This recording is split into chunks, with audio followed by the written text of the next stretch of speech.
இப்போ ஸ்ரீகாந்தை கூப்பிட்டு போயிட்டு அவருடைய பிளட் சாம்பிள் எடுத்து இவரு கொக்கைன் யூஸ் பண்ணியிருக்காரு அப்படின்னு பார்த்தாங்க. ஸோ இதே மாதிரியே ஆகாஷ் பாஸ்கரனை கூப்பிட்டு இல்ல விக்ரம் ஜூஜுவை கூப்பிட்டு இதை மாதிரி நீ கொக்கைன் எடுத்தியாப்பா அப்படின்னு பிளட் சாம்பிள் எடுத்து செக் பண்ணாங்க அப்படின்னா எத்தனை வருஷமா எடுத்துட்டு இருந்திருக்கான் அப்படிங்கிற விஷயம் தெரிய வரும்ல. ஸோ யாரு இவனுக்கு சப்ளை பண்ணாங்க அப்படிங்கிற விஷயமும் அவனை விசாரிச்சா தெரிய வந்துரும்ல. இவன் யாராருக்கு சப்ளை பண்ணா அப்படிங்கிற விஷயம் எல்லாம் விசாரிச்சா தெரிய வந்துரும்ல.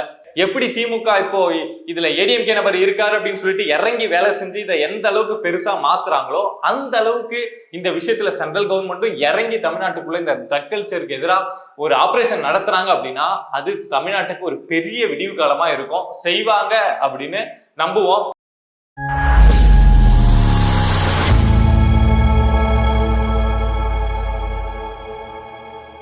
அனைவருக்கும் வணக்கம். நல்ல சமூகம் உருவாகணும், அதுக்காக நான் உங்கள் பிரபாகரன் பேசுறேன். இப்போ ஒரு விஷயத்த நாம 4 பேருக்கு சொல்றோம் அப்படின்னா இல்ல சோசியல் மீடியாவில் ஷேர் பண்றோம் அப்படின்னா அந்த விஷயத்துக்கு முழு எதிரா நாம இருந்துகிட்டு அந்த விஷயத்த அதை மாதிரி பண்றோம் அப்படின்னா மனசு கொஞ்சமாவது கூசும்ல. ஐயோ நாம ரியல் லைஃப்ல இப்படி இருக்கோமே, ஆனா இப்படி ஒரு போஸ்டர் போடுறோமே, இப்படி ஒரு விஷயத்த 4 பேர்கிட்ட பேசுறோமே அப்படின்னு மனசு கூசும்ல.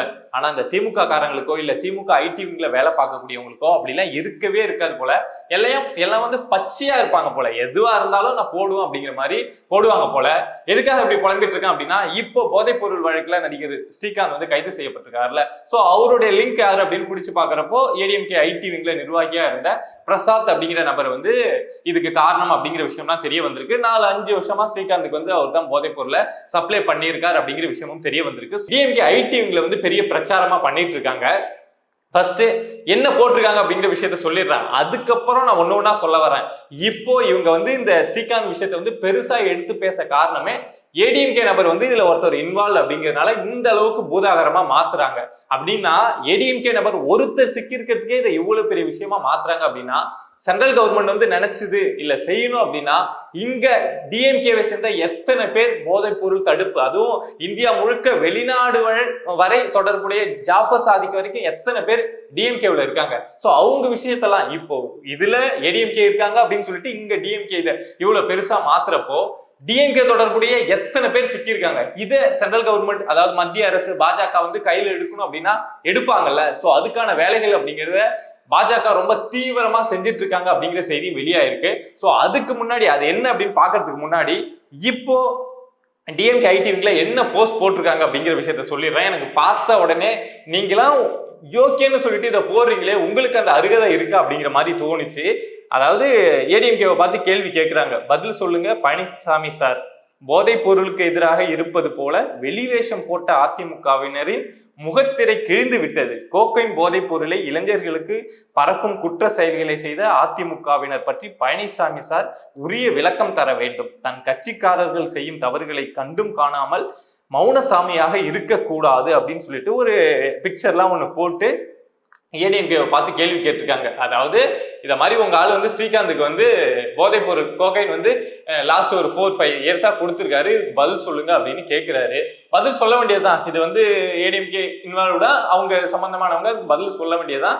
அதெல்லாம் ஓகே தான். ஆனா அது சம்பந்தமான கேள்வி கேட்கறதுக்கு ஒரு அருகதை வேணும்ல. இப்ப நாம கேட்கலாம், இல்ல நீங்க கேட்கலாம், இத மாதிரி நடந்திருக்கு, இதுக்கும் ஏடிஎம்கேவுக்கும் என்ன தொடர்பு, ஏடிஎம்கேவும் இந்த ட்ரக் மாஃபியாக்குள்ள பெரிய அளவுல இன்வால்வ் ஆயிருக்கா அப்படின்னு நாம கேட்கலாம்.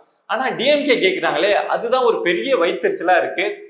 இதுல முக்கியமா சிக்க போறதே டிஎம்கே தாங்க. இப்ப டிஎம்கே என்ன நினைச்சிட்டு இருக்காங்க அப்படின்னா, இப்ப ஸ்ரீகாந்த் ஒரு நபரை கைது பண்ணி ஏடிஎம்கே இந்த ட்ரக் மாஃபியாவில் பெரிய அளவுல இருந்திருக்காங்க அப்படிங்கிற விஷயத்த டிஎம்கே வெளியில பெருசா காமிக்கணும் அப்படிங்கிற அடிப்படையில தான் இந்த விஷயம் காமிக்கப்படுது. ஏன்னா இவங்க ட்ரக் சம்பந்தமா ஒரு நடவடிக்கை எடுக்கணும் அப்படின்னா தமிழ்நாடு முழுக்க எடுக்கலாம், சென்னை முழுக்க எடுக்கலாம், திரைத்துறை முழுக்க எடுக்கலாம், அவ்வளவு பேர் இருக்காங்க, என்ன வேணாலும் செய்யலாம். பட் அதெல்லாம் இந்த திமுக கண்டுக்காம இப்போ ஏடிஎம்கேவை மட்டும் டார்கெட் பண்ணி அவங்க தான் இந்த ட்ரக் மாஃபியா அப்படிங்கிற மாதிரி விஷயத்த செய்ய ஆரம்பிச்சிருக்காங்க. பட் இந்த ட்ரக் மாஃபியாவில் சிக்கின இந்த ஏடிஎம்கே ஐடிவிங்க சேர்ந்த பிரசாத் இருக்காருல்ல, அவர் இந்த ட்ரக் மாஃபியா அப்படின்னு உள்ள போனாவே அவங்க சினிமா துறையை சார்ந்து போயிடுறாங்க. இவரும் ஸ்ரீகாந்தை வச்சு ஒரு படம்லாம் எடுத்திருக்காரு.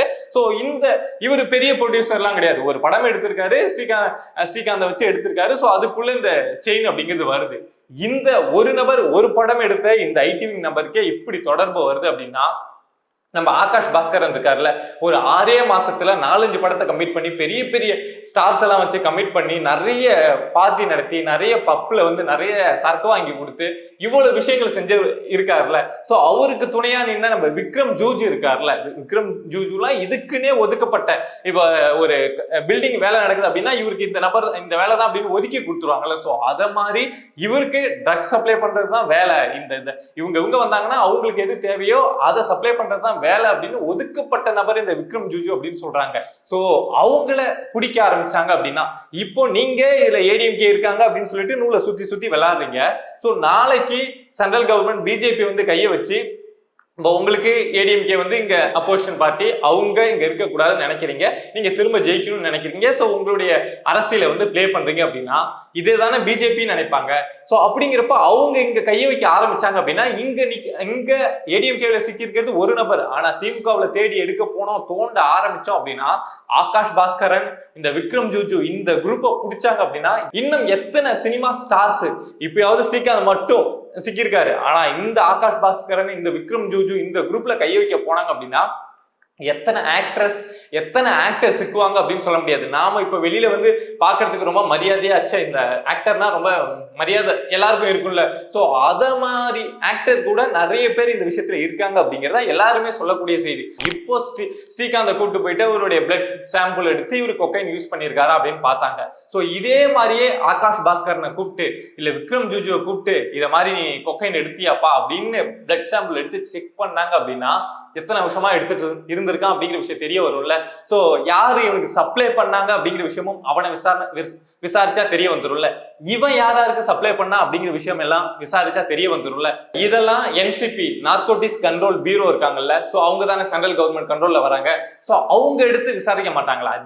டிஎம்கே இந்த ஆட்டம் போடுறப்போ அவங்க இந்த விஷயத்தை எடுத்து விசாரிக்க மாட்டாங்களா? ஏன்னா டிஎம்கேவுக்கும் இந்த ட்ரக் மாஃபியாவுக்கும் ஒரு பெரிய தொடர்பு உண்டு அப்படிங்கிற விஷயம் நமக்கு அது ரொம்ப காலமா இருந்திருக்கலாம். நமக்கு வந்து வெளியில எக்ஸ்போஸ் ஆகி அப்பா என்னடா இவங்க இவ்வளவு பெரிய மொல்ல மாறீங்களா, ட்ரக் மாஃபியாவில் இந்த அளவுக்கு பண்றாங்களா அப்படிங்கிற விஷயம் தெரிய வந்தது எப்போ அப்படின்னா இந்த ஜாஃபர் சாதிக் அப்படிங்கிற ஒரு நபர் சிக்க வந்தது தான். இதுல என்ன ஒரு கொடுமைன்னா நம்ம இந்த ட்ரக் மாஃபியா இதை லிங்க் பண்ணி போனோம்னாவே அந்த ஆள் வந்து ஏதோ ஒரு படத்தை ப்ரொடியூஸ் பண்ணிட்டு இருக்க அத மாதிரி ஒரு நபராக தான் இருக்காரு. இந்த ஜாஃபர் சாதிக்கும் படம் தயாரிச்சது அந்த விஷயங்கள்லாம் நமக்கு தெரியும். ஸோ இந்த ஜாஃபர் சாதிக் வந்து வெளிநாட்டுக்கு வந்து இந்த ட்ரக்குக்கு தேவையான இந்த மூலப்பொருளை கடத்துற அளவுக்கு லேப் வச்சு ரெடி பண்ணி அதை கடத்துற அளவுக்கு ஒரு பெரிய நபரா இருந்திருக்காரு. இந்த நபர் டிஎம்கே அயலக அணியில ஒரு நிர்வாகியா இருந்த நபர். சோ இப்போ அவரை பிடிச்சி இப்ப அந்த நபர் வந்து கேட்டீங்கன்னா உங்களுக்கு ஆத்திரமா கூட வரலாம். அந்த நபர் கைது செய்யப்பட்டு ஒரு கொஞ்ச நாள் ஜெயில இருந்தாருங்க. ஆனா இப்போ ஜாமீன் வாங்கிட்டு வெளில இருக்காரு. அவரு கைது செய்யப்பட்டப்போ உங்களுக்கு தெரியும், அந்த விஷயம் வெளியானப்போ இந்தியா முழுக்க அந்த ஆளுக்கு அந்த நெட்வொர்க் இருக்கு, வெளிநாடுகளுக்கு கடத்துறாரு, இவ்வளவு பல்லாயிரம் கோடி இதுல வந்து இன்வால்வ்டா இருக்கு அப்படிங்கிற விஷயத்தெல்லாம் நம்ம கேள்விப்பட்டோம். அவர் தான் செஞ்சிருக்காரு அப்படின்னு சொல்லிட்டு தான் அந்த விஷயம் உறுதி செய்யப்பட்டது. டிஎம்கே கூட அவங்க ஐடி விங்ல இருந்து தூக்கிட்டு அவருக்கு எங்களுக்கு அயலக அணில இருந்து தூக்கிட்டு அவருக்கு எங்களுக்கு எந்த சம்பந்தமும் கிடையாது அப்படின்னு சொன்னாங்க. ஆனா சம்பந்தம் இருக்கு அப்படின்னு சொல்லிட்டு நிறைய பேர் ஆதாரங்களை எடுத்து போட்டாலும் இல்ல சம்பந்தமே கிடையாது அப்படின்னு சொன்னாங்க. இந்த ஜாஃபர் சாதிக்குக்கும் இந்த ட்ரக் மாஃபியாவுக்கும் என்ன விஷயம் அப்படிங்கறத சென்ட்ரல் கவர்மெண்ட் தோண்டி எடுக்க ஆரம்பிச்சாங்க அப்படின்னா அதுல டிஎம்கேவை சேர்ந்த ஒவ்வொரு நபரும் சிக்குவதற்கான பெரிய வாய்ப்பு அப்படிங்கிறது இருக்கும். இப்போ இந்த பிரசாத் இந்த பிரதீப் அப்படிங்கிற பேர்லாம் இந்த ஸ்ரீகாந்த் கைது செய்யப்பட்ட வழக்குல இவங்க தான் சப்ளை பண்ணாங்க அந்த நியூஸ்லாம் நீங்க கேள்விப்பட்டிருப்பீங்க. பட் அவங்களுக்கு எங்க இருந்து வந்தது அப்படின்னு ஒரு செயின் அங்க தேடி எடுக்க ஆரம்பிச்சாங்க அப்படின்னா அது கண்டிப்பா ஜாஃபர் சாதிக் கிட்டையோ இல்ல ஜாஃபர் சாதிக் மாதிரி ஒரு நபர்கிட்டயோ தான் போய் நிற்கும். எப்படியா இருந்தாலும் இந்தியாவுக்குள்ள இந்த ட்ரக் மாஃபியா சம்பந்தமா நம்ம லூப் பிடிச்சி போறாங்க, என்சிபி நார்கோட்டிக்ஸ் கண்ட்ரோல் பியூரோ வந்து ஒரு லைன் பிடிச்சி போறாங்க அப்படின்னா அது கண்டிப்பா ஜாஃபர் சாதிக் கிட்ட தான் போய் நிற்கும். ஸ்ரீகாந்துக்கே அதை பயன்படுத்த அவருக்கே 10 வருஷம் மினிமம் சிறை கிடைக்கும் அப்படின்லாம் பேசிட்டு இருக்கப்போ ஜாஃபர் சாதிக்க பிடிச்சாங்க அப்படின்னா ஜாஃபர் சாதிக்கு என்ன தண்டனை கிடைக்கும்? அதை தாண்டி ஜாஃபர் சாதிக்கு இந்த டிஎம்கேக்குள்ள எத்தனை பேருக்கு இந்த சப்ளை அப்படிங்கிறத பண்ணியிருக்காரு. இவரு பல பேருக்கு பல ஸ்டார்ஸுக்கு வந்து பார்ட்டி நடத்தி விக்ரம் ஜூஜுவோ இல்ல இந்த ஆகாஷ் பாஸ்கரனோ இதை மாதிரி நபர்களுக்கு கொடுத்திருப்பாரு.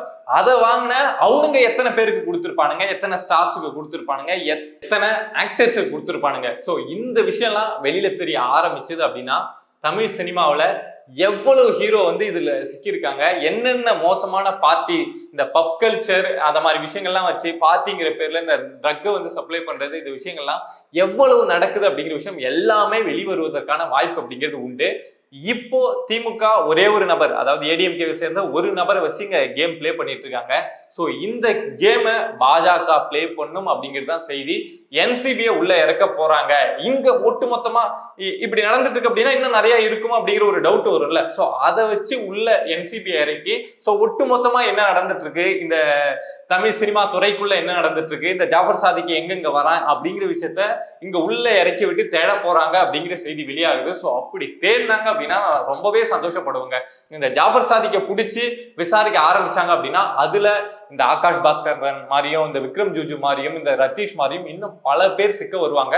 அந்த பல பேரால இன்னும் பல நடிகர்கள் சிக்க வருவாங்க. சோ எப்படியோ தமிழ்நாட்டுல இந்த போதை கலாச்சாரம் அப்படிங்கிறது குறைக்கப்பட்டது அப்படின்னா ரொம்பவே சந்தோஷம். அதுக்கு நடவடிக்கை எடுக்க வேண்டிய மத்திய அரசு இந்த விஷயத்துல உள்ள இறங்கி கண்டிப்பா வேலை செய்யணும் அப்படிங்கிறது தான் நம்மளுடைய கோரிக்கை.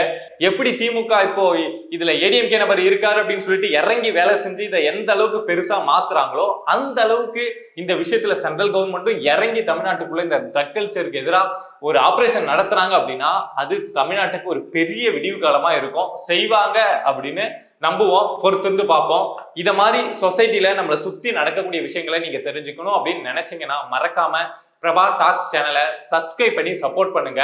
ஏன்னா நீங்க இருக்கீங்க அப்படிங்கிற நம்பிக்கையில தான் நான் இங்க உட்காந்து பல விஷயங்களை எடுத்து பேசிட்டு இருக்கேன். நன்றி.